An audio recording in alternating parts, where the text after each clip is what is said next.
I invented a waste heat harvester. This unit is made of stainless steel, and it basically replaces a concrete flue gather, which is a concrete device to support your flues in your chimney. This unit now sits over an open fire, but it can also harness heat from stoves and any other appliance. It basically absorbs waste heat going up your chimney, as it is placed immediately over the fire, and informed me that about 80% of heat from an open fire is wasted. Now this unit can be retrofitted, and it also can be installed very, very easily in a new house. Now it has no running parts whatsoever. It's basically made of stainless steel, and it's everlasting. Now you see here on the left, air from a point in your house, furthest away from your house, it is circulated with a fan through the unit. It goes around and around inside the unit, and it basically comes out up the top, and with a system of copper pipes, then you can pump it off wherever you want to. Now equally with the water chamber, the air chamber surrounds the internal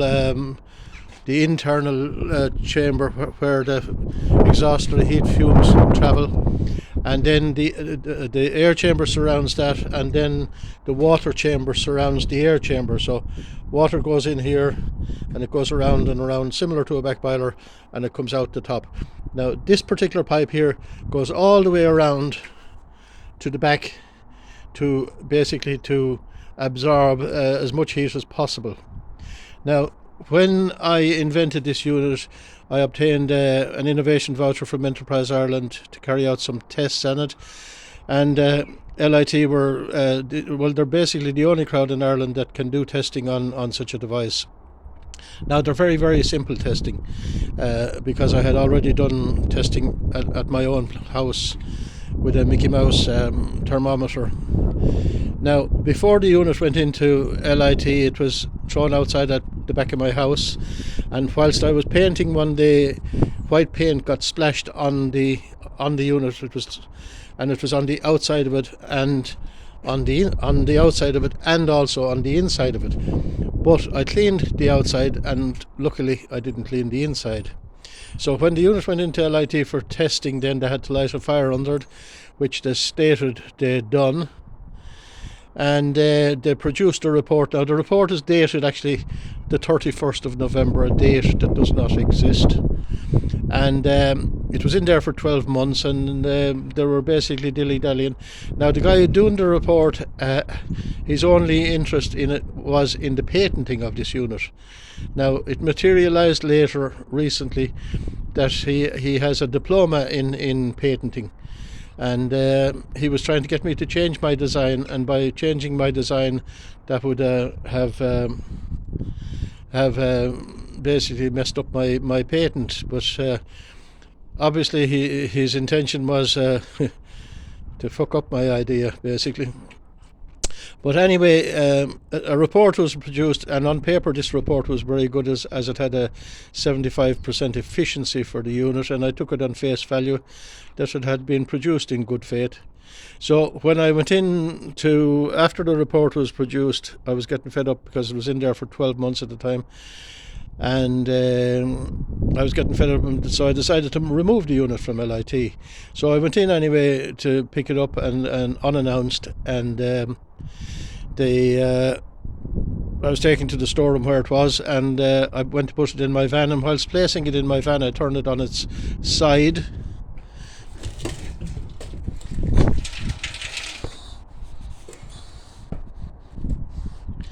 and inside where the white marks were, they were still in pretty good condition. So that indicated to me that no fire was lit underneath the unit. Now this then opened a tin of worms. So I immediately met the guy who had done the report, and I was going to get him to explain to me how why the white marks were still white after he lighted a fire with it, and I met him, and the two of us went to the van together, and on the way to the van I asked him to show me where in LIT it was tested. He was unable to do so. He informed me he tested it at his house. Now the agreement was that it was to be tested at my house. But somehow they coaxed me to bring it into LIT to rest in peace. No test was carried out on it. So I then discovered anyway on the way to the van that he had not tested it in LIT, so I didn't bother asking him about the white marks. So I went back into the office then, and I met a lady called Gillian Barry, who was head of innovation, and I asked her, did she know about its existence? She did not. So that then opened a major tin of worms. So when I brought this unit back from LIT, then I set about reconstructing what they had done. But on the Monday after discovering it was not tested, I requested both LIT and Enterprise Ireland to both cancel the voucher, and Enterprise Ireland in particular not to pay the voucher. So a person I spoke to there was a guy called Mike Dolan, who was the program manager. But when we brought this unit then back from LIT, we set about constructing or replicating the test that was produced by Dara Nocton. So I got Thermal Imaging Ireland from Athlone to come down and do some tests on it. They charged €300. LIT got €5,000, and basically produced a load of rubbish. So when the guy from Thermal Imaging Ireland came down to replicate the test, LIT stated in their report they used 10 litres of water, and he found basically water coming out this pipe here at 62 degrees. So when we put 10 litres of water into it, we found no water comes out the top pipe, right? So we had to investigate where the level of water was. So here then I had to drill a little hole and shove down a welding rod to measure how far down the water was from the top. And we discovered it's about 70 mil, which is the yellow mark. So the moral of the story is that no water comes out that pipe there, because the pipe inside is up higher than the water level. So then we discovered, well, immediately when the guy came down from Thermal Imaging Ireland to test the unit, he informed me straight away that no test was carried out on the unit. That was without even testing. And I said, how do you know that? So he informed me you cannot use thermal imaging cameras on stainless steel, as the reflection from the surface affects the camera. So we had to go away and purchase some black paint to paint it. So that was basically then started the ball. Then what we discovered then as a result of all this was just unbelievable. Enterprise Ireland then were requested to cancel the voucher. They did not. The voucher was presented 2 days or so after I raising my concerns. It was paid basically within a week. It's not known who approved payment, but it's quite possibly the guy I requested not to pay the voucher, a guy called Mike Dolan. Right, so further tests then we discovered, or further investigation into it. For example, here you have the air chamber, which is on the inside of the water chamber, but when the guy done his report on it, he has the water chamber on the outside hotter than the air chamber on the inside, which is basically totally impossible.